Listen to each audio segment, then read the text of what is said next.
el fondo claramente te dice, bueno, acá necesitas mejor corregir el tipo de cambio, no lo va a decir en esas palabras, pero está diciendo eso, y Argentina dice, no, ahora no, por favor, por lo menos llegamos hasta las elecciones. Bueno, ¿qué estás viendo? ¿Qué es lo que está ocurriendo en estos días? Bueno, estamos viendo realmente una situación complicada, diría, me parece, porque tenemos, como dice Cavallo, digamos, tenemos una situación en la cual el único financiamiento que viene, que tenemos disponible, con muy bajas reservas que tenemos en este momento, y por eso lo necesitamos, es el financiamiento del Fondo Monetario Internacional, y ese financiamiento viene con condicionalidad. No sabemos la condicionalidad, no sabemos las negociaciones. Digamos, si uno se imagina cómo serán esas discusiones, el fondo quiere flexibilidad en el tipo de cambio, flexibilidad que puede ser de muchas maneras, pero probablemente algo de flotación sucia, una flotación administrada, donde se eviten saltos bruscos, pero que el tipo de cambio de alguna forma responda a las presiones de oferta y demanda en el mercado. El fondo debe estar pidiendo que saquen aspectos del cepo, no sabemos exactamente cuáles, porque sería suicida sacar todos los controles, pero claramente por lo menos para adelante que no haya los controles que existen hoy. Y por otro lado, un gobierno que ve las elecciones, se preocupa por la inflación, los últimos números de inflación no son muy buenos, por lo menos son buenos cuando lo mira en perspectiva, no son buenos de acuerdo a lo que el gobierno tenía expectativas de que iba a venir la inflación acercarse al 1%. Y bueno, y todavía tenemos un choque, digamos, donde no sé cuál va a ser la solución, ¿no es cierto? Sabemos que hoy en día el mercado percibe que hay un problema con el tipo de cambio. Eso, digamos, el mercado dice, bueno, yo creo que la decisión o lo que piensa el mercado no es que no hay un problema y que no se va a resolver. La pregunta es cuándo se resuelve. Muchos piensan que se resuelve después de las elecciones, otros piensan que se va a resolver ahora.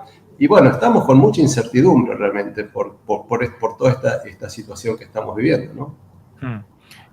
¿Vos crees que el acuerdo en sí con el fondo va a destrabar la situación, como dicen los funcionarios, que eso va a derrumbar el riesgo país y va a permitir que Argentina acceda a los mercados financieros para refinanciar la deuda? Y de esa manera... Sí.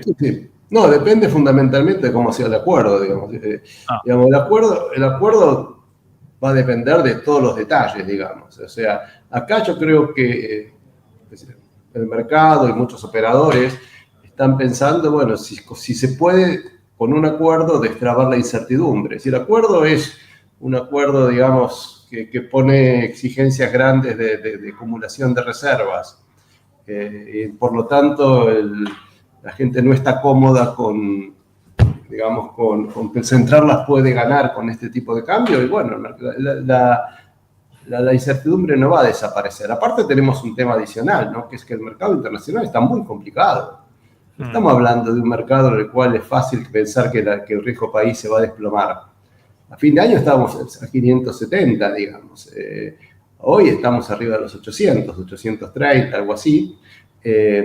Y digamos, es difícil pensar que muy rápidamente ese riesgo país puede caer y que Argentina va a tener un montón de dólares en el mercado financiero que van a querer venir para financiar al Tesoro o que van a entrar a reservas. Entonces, la verdad es que es una situación compleja, no es la primera vez que la vive Argentina. Lo que sí es cierto es que Argentina en muchos sentidos está mucho más fuerte que en otros momentos que vivió situaciones similares. ¿Está más fuerte en qué sentido? Está más fuerte en que tiene equilibrio fiscal. Realmente estas situaciones complejas se dan con desequilibrio fiscal. Justamente el desequilibrio fiscal es la fuente de todos los problemas, generalmente en las crisis cambiarias, digamos. Uno mira para atrás, uno dice, fíjate Macri en 2018, que fue una situación bastante complicada, había un desequilibrio fiscal enorme, había un déficit en cuenta corriente importante. Hoy, digamos, si vos lo mirás en base caja, hay déficit en base, digamos, lo sería de vengado o balance de pagos tradicional, no hay un déficit en la cuenta corriente, estás más o menos bien. O sea, no significa que con eso es garantía de que el tipo de cambio está bien o que no hay problema, pero no tenés los desequilibrios de antes.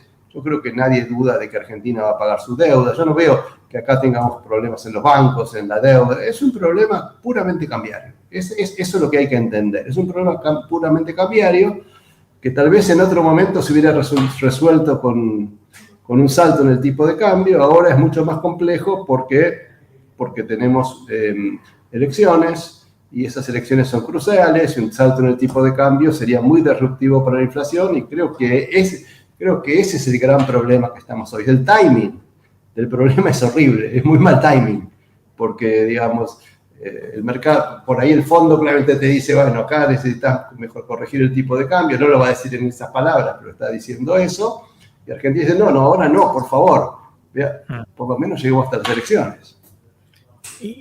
Martín, Amílcar. Sí, Miguel, ¿qué tal?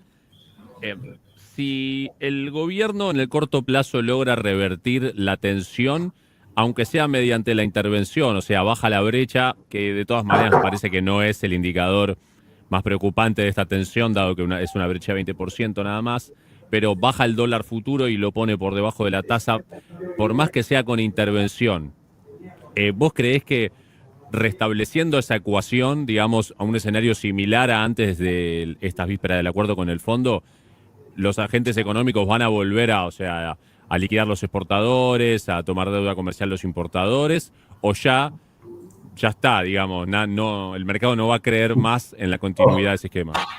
Martín, me pregunta difícil, ojalá supiera la respuesta a eso, pero mi impresión es la siguiente. Yo creo que a lo mejor le sale. O sea, cuando llega el fondo, si el fondo se pone menos exigente en términos de la condicionalidad, puede llegar por un tiempito a un nuevo equilibrio, donde la gente empiece, donde realmente haya pasado el sobresalto y se pueda pasar este momento sin cambiar en lo fundamental la regla cambiaria. Yo creo que algo tiene que cambiar, no puede seguir todo exactamente igual.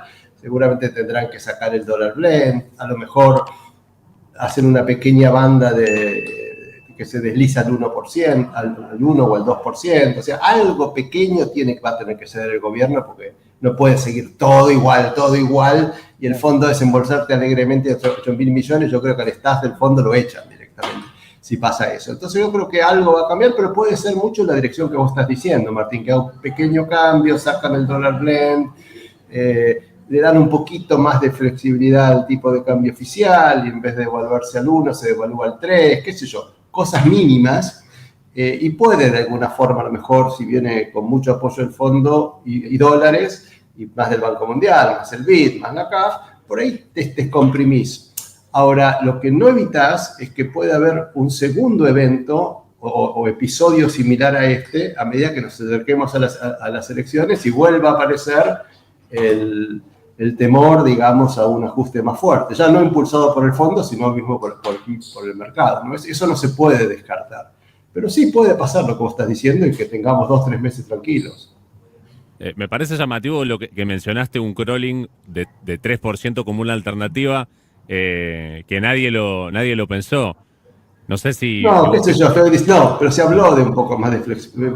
Lo mencionaron varias veces. Sí, no, el gobierno lo desmiente totalmente, que puedan volver a subir el crawling. Me parece que sería como una especie de derrota conceptual, digamos, volver a usar el crawling para arriba, ¿no? Milei dice, yo lo transmití, y Milei decía, bueno, 2 escenarios según lo que nos enviaba inicialmente el Fondo Monetario. Si el desembolso inicial era grande, como pedía el gobierno, iban a un esquema de flotación. Si el desembolso era chico y se esparcía en el tiempo, se distribuían los desembolsos, seguían con el crawling al 1 para converger con el IPC al 1%. Entonces, es decir, ya transmitir eso es generar incertidumbre, porque está diciendo o una cosa o la otra, y me parece que, bueno, el gobierno, por un lado, transmitió bastante eso las últimas semanas, y también llamó la atención cómo salió Caputo a dudar de la regla que él aseguraba que era inmutable, ¿no? La del crawling al 1, que lo habían bajado el mes pasado. Exactamente, él salió en no me acuerdo con quién.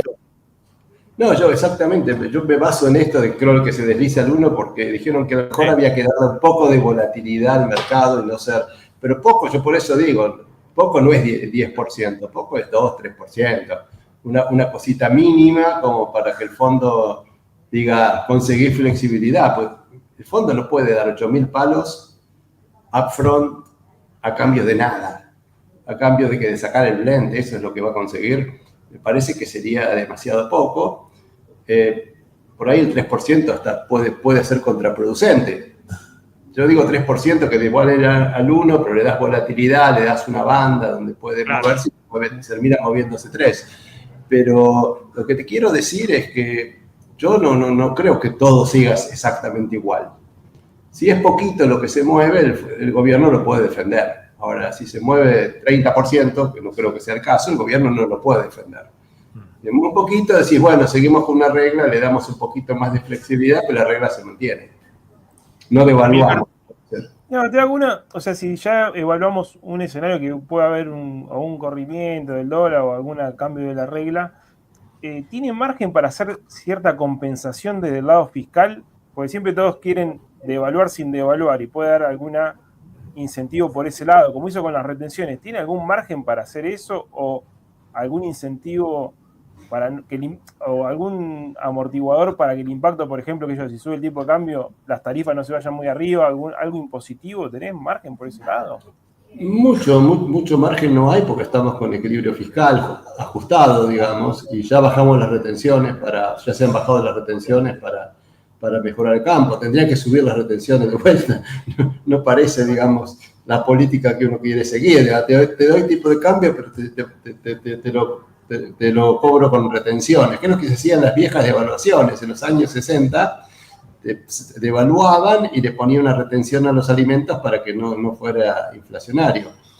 Yo no veo que puedan hacer eso políticamente de subir retenciones y no creo que haya espacio fiscal para bajar impuestos, digamos. O sea que no lo veo que esta vez... Aún con el crecimiento que parece que está por arriba de las expectativas, no. Sí, de que la recaudación viene bien, el crecimiento viene bien, pero no te olvides que hay que compensar una caída de 1,5% del PBI del impuesto país y de otras cosas, digamos, del blanqueo y de un montón de cosas que hubo el año pasado, que este año no hay.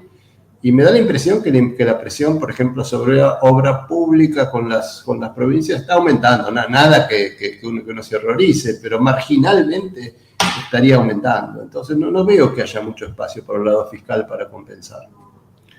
¿Qué considerás que sucedió en esta cosa tan extraña que es, vos venías saltando, ¿no? Yo siempre digo, estás cruzando el río, venías saltando de piedra en piedra, ¿no? Apareció el blanqueo que te dio un financiamiento cuando todos decían que a fin del año pasado tenían que modificar el régimen cambiario. Después hicieron lo que decían que no iban a hacer, que era bajar retención y darle un dólar especial para tener dólares en el verano, ¿no? Que eso hubo un ingreso, una compra importante del Banco Central, tanto en enero y febrero.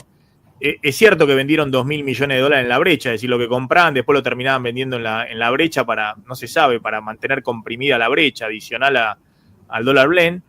Y en un momento, claro, se quedaron sin un esquema de que aparezcan dólares de algún lado. Ahora, venía lo del fondo, y lo del fondo supuestamente era una noticia que te ayudaba a consolidar el programa. ¿Qué es lo que sucedió? Que finalmente la noticia de que cerrabas con el fondo fue tomado como algo negativo, ¿no? Y generó que el Banco Central se ponga a vender dólares por todos lados.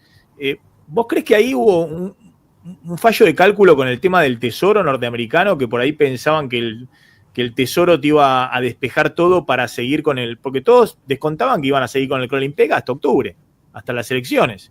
Bueno, eso es lo que descontaban. No, eso seguro, eso también tenía riesgos, porque a medida que se acercaran las elecciones y todo el mercado pensaba que el crawling no era sostenible, iba a haber un problema más adelante. Mejor que haya surgido ahora y no tan cerca de las elecciones.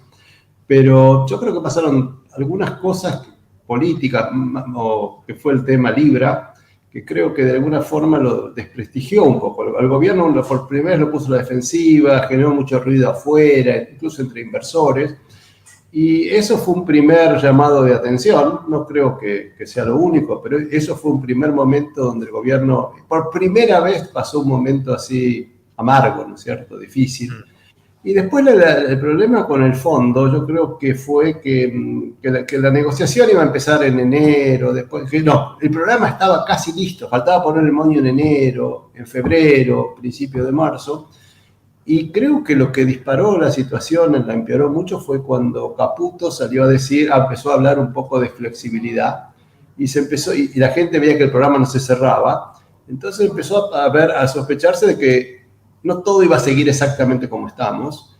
El fondo no dijo nada, no hizo ninguna mención a que iba a haber cambios, pero empezó a haber una sensación en el ambiente de que esto no podía seguir así. Y que el fondo no iba a dar plata para que todo siga igual, que no iba a dar plata más que nada para que el gobierno o el Banco Central intervenga en el mercado de cambios. Y también, como bien decís vos, Maxi, también una sensación de que Trump no es el Trump que consiguió 54 mil millones de dólares a Macri. Es un Trump que va a apoyar, que va a mandar una cartita, pero no es el mismo Trump de antes. Es un Trump que por cada cosa que te da te pide 5 a cambio. Y Argentina no tiene mucho para darle a Trump, vamos a ser sinceros. Podrá ir Milei a Estados Unidos, elogiarlo, pero cuando se trata de guita, no tiene o guita o mercados o cosas, no sé, ahí veo, digamos, no tiene por ahora, no encontró nada para ofrecerle. Y creo que Trump está tibio, apoya, por ejemplo, puede haber logrado que en vez de 6 mil millones nos puedan dar 8 mil, pero no es esa cosa de ese apoyo incondicional que esperaba el gobierno. Y con un fondo que está más duro, la sensación es que tenemos un fondo más duro de lo que estuvo con Macri, no con lo que estuvo con Massa. El staff del fondo está de alguna forma hackeado por todos los fracasos anteriores, digamos. O sea, dicen, no puede ser que Argentina una vez más nos haga esto, digamos, nos diga una cosa y haga otra. Eso es lo que no quiere el fondo en este momento. Y está clarísimo que no lo quiere, y el board no lo quiere, y hay una fatiga con Argentina. Una fatiga que viene de que con Macri salió mal, de que la convertibilidad salió mal, de que le dieron plata a Massa con la promesa de una devaluación y que iba a seguir devaluando en el ritmo de precios, y Massa al día siguiente de devaluar fija el tipo de cambio hasta las elecciones y empieza el plan platita. O sea, somos un país, digamos, que nombran a Argentina y todo el fondo tiembla. Nadie quiere poner gancho ya para Argentina. Y eso también impacta, ¿no? También convengamos que en este esquema de guerras comercial y este mundo tan inestable, ir a un esquema cambiario de tipo de cambio fijo, a la Riazu, es un tanto exótico, ¿no? Sí, aparte ya tenemos atraso, digamos, esto lo podía, o sea, cuando empieza la convertibilidad. Digo, todo el mundo están con volatilidades en la moneda, moviéndose todo el mundo, y la Argentina, que además no tiene financiamiento, fija su tipo de cambio. Es exótico, ¿o no? No, pero aparte, sí, aparte cuando empieza convertibilidad a caballo, lo empezó con un tipo de cambio súper alto, venía de la hiper, que está en Argentina súper barata, y después se fue encareciendo lentamente. Acá nos encarecimos en un año. Entonces, también está jugando, también fijando. O sea, una cosa sería fijar con un tipo de cambio súper alto donde tenés margen para apreciarte, y otra con un tipo de cambio que está justo o abajo del agua, no sabemos. Claro.